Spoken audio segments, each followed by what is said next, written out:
creeping in on them, and I'm going to drop the paddles whenever we get close. And those paddles, you know, they stabilize my boat. So what we're doing is seeking out schools of fish basically, and then staying out off of them and casting into them? Yeah, we're casting about 35 to 40 feet into the school, just on top of the school and waiting for one to come out. You picking up at school right there, Brandon? Let's see here. Let me pick up the screen down here. There we go. So right now, those fish are at a 1230 right now. At 35 feet. And they're 8 foot deep. I might hit 50. I'm just going to pull that back like that and get down quick. And now, if these fish see us, they will spook. See, they saw us? Mm-hmm. See if I can't just pull one out. There he comes. And I'm just waiting for my rod tip to bend. They ran on us, but you see how quick we got? Yeah. How close it was? If you make a noise, they will run. We'll chase them. All right, guys, so just to explain a little bit what happened. So we got about 30 feet from them, and we made a little bit of a thump on the boat, and they ran on us. I made a thump on the boat, the cameraman. Cameraman made a thump on the boat. So when I got down, see, to change positions, but this is a good lesson learned. I got down and changed positions in the boat, and all I did was step down on the boat and step back up. Well, that whole school of fish moved. Probably, how far do you think they moved, Preston? They've moved over 150 feet. Yeah, 150 feet. So just by me stepping down the bottom of the boat, 150 feet, these fish moved. We're back on them now. Just get up on these guys and cast on them and pull them out. One thing about when you're chasing these fish, always remember that as you're going forward, your rate of speed on your retrieve needs to increase. Yeah, so that your bait presentation doesn't drop in the water. See, these fish, they don't want to chase your bait downward. If you look out, when you see birds chasing fish, like chasing your bait on top of the water, you've got fish underneath them. Mm-hmm. The reason why is because that bait's used to swimming up. So when you're casting these crappie, your bait presentation needs to come up. Okay. If you ever stop it, it just goes down. I call it getting your serial number. He'll stop, and that fish will not bite. And at least that's the way it works on Dale. See, I'm speeding up there. Yep. I've got to speed my retrieve up. Got it. And that just goes to show how hard it can be getting a bite sometimes. Oh, yeah. That's a pretty good fish. All right. See, that's about average for Dale right here. I mean, that's a little bit above average. I wouldn't lift that fish.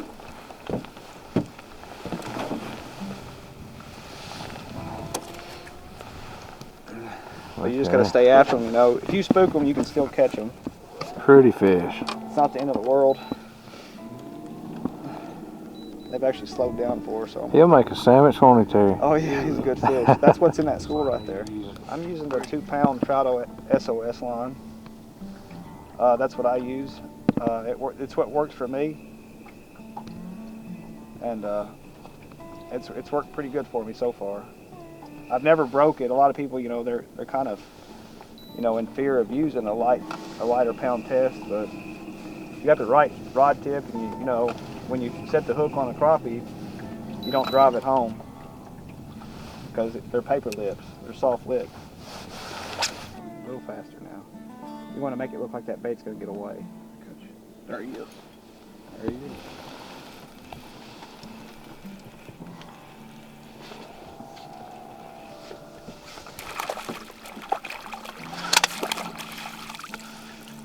I think he's going home with y'all. Yep. That's a school of nice fish right there. You've got to be directly on that fish's nose. You know, a lot of people, they're under a crappie. He doesn't get enough credit. They are a very hard fish to catch. Yeah, that's why I like them. They are a challenge. They move.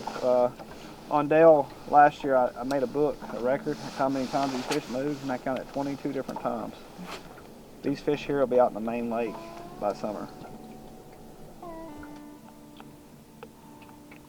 He's coming. Get him, Junior. Get him. Get him. Get him. I gave him a little bit of lip service. Get him. He finna take a bus ride. Yeah, he's going on the ride.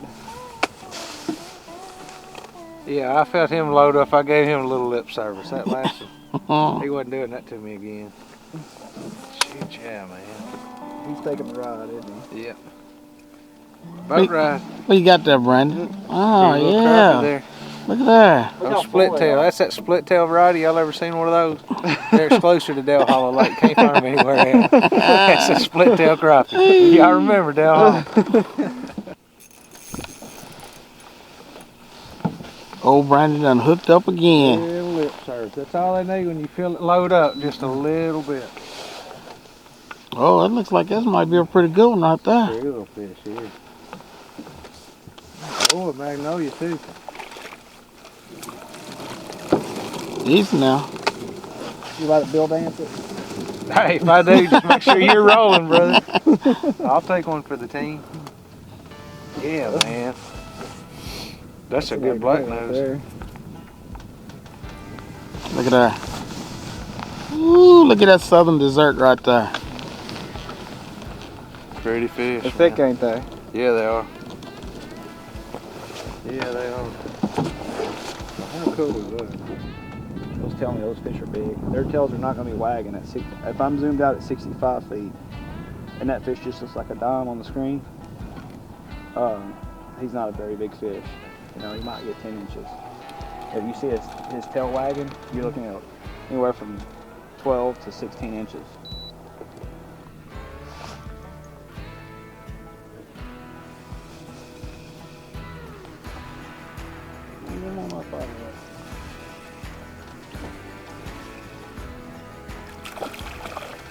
That's a dink on it. No? He's over 10. He's about 10 and a half. He's 11 inches. It just looks like a dink. Well, compared to the last three we pulled out, you know, when you pull out all them big ones like that, it makes everything else look small. Oh yeah, you can tell when you put your thumb in their mouth like that, they're over 10. Just because there's way bigger fish in here than that. There's no use of keeping a 10 1/8 inch fish. And plus your 10 inch fish, they spawn more than the 16 inch fish. So they're going to produce way more crappie than just a trophy size 14 to 16 inch fish. Those are the ones that do all your spawning. A lot of people don't know.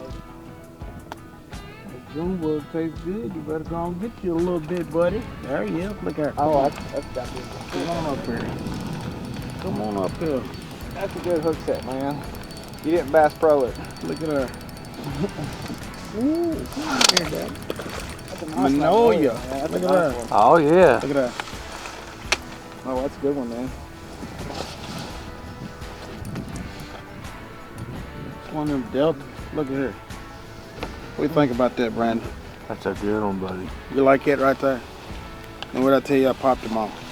What I tell you was Now, gonna what do? is that one, Terry? What That's June bug right there. June bug color. That's right. So 1/16. 620 miles of shoreline, but when you find one fish and you key in on why he's there, you can find the rest of them. So, like if I see them back in these creeks, and I see them 25 foot of water, all I do is I just get on my maps and I start searching for 25 feet of water. And then like yesterday, I was in an area where the fish were they were there the day prior, but I noticed that the water temperature had dropped and it was just a ghost town. So I came to this area and I noticed the water was 2 degrees hotter, and there's thousands in here. They will leave an area if it's not favorable for them. They'll go and either to the bottom or they'll look for warmer water where they're comfortable at. And they do follow the bait, but following the bait ain't, food ain't always the answer. It's where they're comfortable at. Like, the thermocline on a lake. They don't just go to the thermocline to feed, they're comfortable there. Yeah, bait's packed here. We had the LY shad, and these crappie, I mean, they eat those things up. And that's why they get so big, because we're just loaded. with alewives, and they're hard to catch sometimes because most bites that we're going to get today, it's a reaction bite. You'll see how full these guys' stomachs are. One, they're pregnant, but what they're doing right now, they're feeding up this spawn.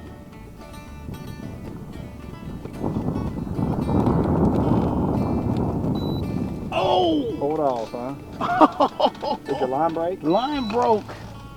Oh my goodness. Hey, that hurt though. I ain't gonna lie to you. Terry, When I hurt sit your that, my feelings are hurt right now. How big you think he was, Terry? I mean, he was as big as you want him, and he's done a swimming at the jig in his lip. So He was 4 inches. 4 inches. That's all. 4 inches. I think he was about 3 pounds. That's what the guide said. Guide said it was about 3 pounds. He could tell from the tug. The scales on his side, you know, it said 3. Definitely a 3-pounder. Could tell on the crab. Catch 2 to 3, and it'll be time to go. Like they figure it out. You know, that's where I got my term from. The jig's up. They know, and I don't know. They say they talk, and yeah, they do talk. I don't think they talk like in English or anything, but I believe they talk by, you know, how they're acting. They're showing signs of stress to the other fish, and it shuts them down. That's a big fish, man. That is a good fish. That's a big one.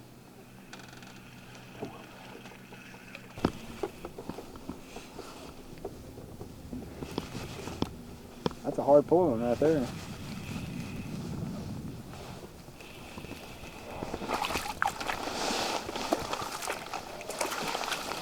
I don't think I'm gonna lift that one. Big fish. Where'd you catch that down there, Preston? I got it on your little jiffy. On the jiffy jig. Was that one of those Southern Delight things you caught that on? Look there. Look how thick that fish is. That's one of Terry's specials, ain't it? Yeah. Oh, Had to talk him into it, didn't we? Brush pile, so in May, they'll start off shallow, and you're looking about 18 foot deep on brush. And they'll hit slides. And their slides is more like the standing timber is more like their transition phase back out to the main lake flats. When they get out to the flats, they'll start off at about 16 to 18 foot deep. They'll stay there for about a week, and then you'll come back and they're gone. Even though there's brush there, those fish has moved off. And I'm talking about your big quality females. You know, you may catch some small ones, but then you need to look deeper. You need to go, so I would go 22 foot deep and start running those main lake flats. And then when I find that key structure, like that key depth, and I know they're on flats close to an edge of a channel, I'll start running those flats on the edge of a channel at 22 foot deep. And that's key. And that's what I was talking about. You find the key reason they're there, and then you can catch a lot of fish. But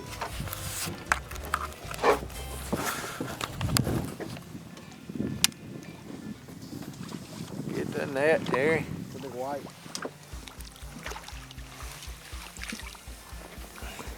That's a giant white. There's our third species for the morning. Look at there. Look at the shoulders on that dude. That's a 14-inch white. Nice big one in it. Great fish.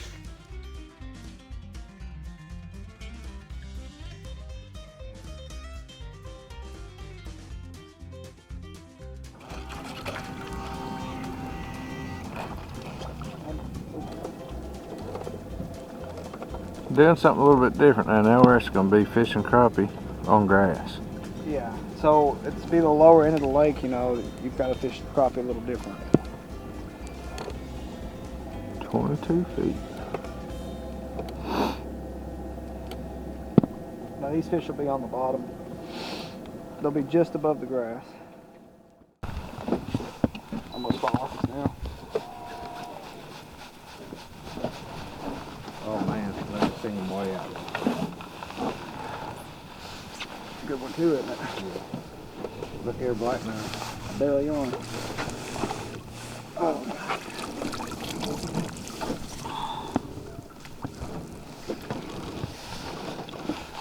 Well, there's another nice one right there, ain't it, Brandon? Yeah, man.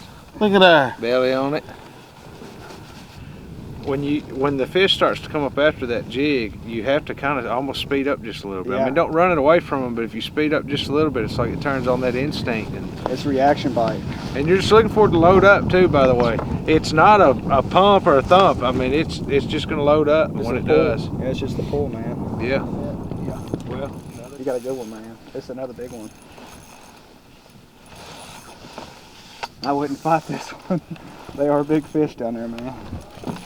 I'll back this up just a little bit. Pull this one away from the other fish. Look at the size of that fish, Terry. That's over 2 pounds. Oh, look at him.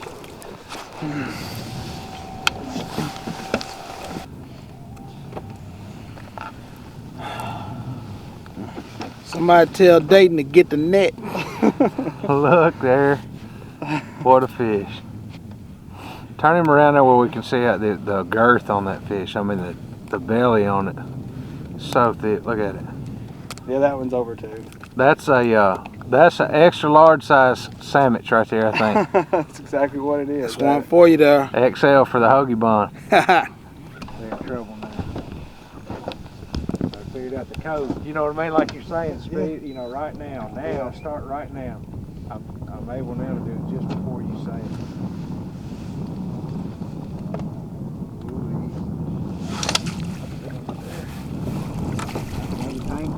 Another tank.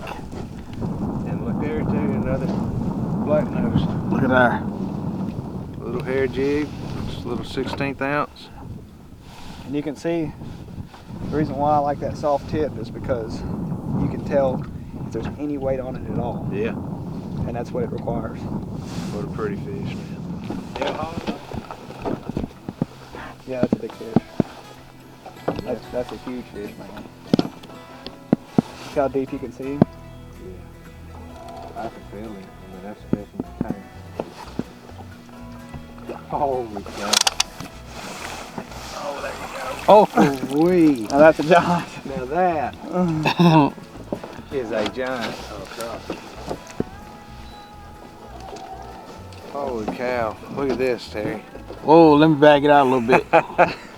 You got it out there. Holy smokes. Wow, look at that, boys. Huh? If y'all want to catch some big crappie, get up here at Dale Holler and fish with my boy Preston here. He's going to put you on them. Preston flat knows where they're at. But that right there, guys, That's a monster. that is a trophy crappie right there. Absolutely. Dale Hall fish. Look at him in comparison to my hand. What a fish. How long do you think this fish is? He's at close to 15. He's somewhere around 15 inches. What a fish, man. All right, guys, we're out here on Dale Hollow Lake today, and we're with Preston Cleary and my buddy Terry. And I tell you what, we've had a wonderful day today, guys. So, Preston, I can't thank you enough for bringing us out here and a whole new ball game for you and I, Terry. I mean, I have fished with a live scope before a little bit, but just like you, I've usually been vertically jigging the fish. And today it's like chasing them, you know, and almost just running them down and finding these schools and then targeting the school. Staying back off of them. But you've done this up here for quite a while now, hadn't you, Preston? I've done it for about 5 years straight, and I mean, it is a lot tougher than, you know, normal lakes. This time of the year, you know, people are looking for brush, but these fish are, you know, your big ones, your quality fish are going to be in open water. Yeah, no doubt about it. They've been out just absolutely in the wide open. I actually saw a piece of brush earlier, and I was joking with Terry that I found a piece of brush on Dale Hollow down there under the water. But we hadn't hung any jigs up all day. Did have one break off earlier, didn't we, Preston? Oh yeah, we did. I Yeah. think it was Terry's 3-pounder. Yeah. He's still swimming around down there, that jig in his lip. But guys, we've had a couple of big fish, some real nice ones, a couple over 14 inches. I can't wait to get them home, get them cleaned up. And you know what? Maybe warm up in the truck for a little bit on the way home. That'd be pretty good too. Yeah, It's been cold today, but it's been a great day. Not very windy, so we've really enjoyed it. All right, guys, we're gonna go clean some fish up. We'll be back in the studio with you here in just a minute with some more Southern Woods and Waters.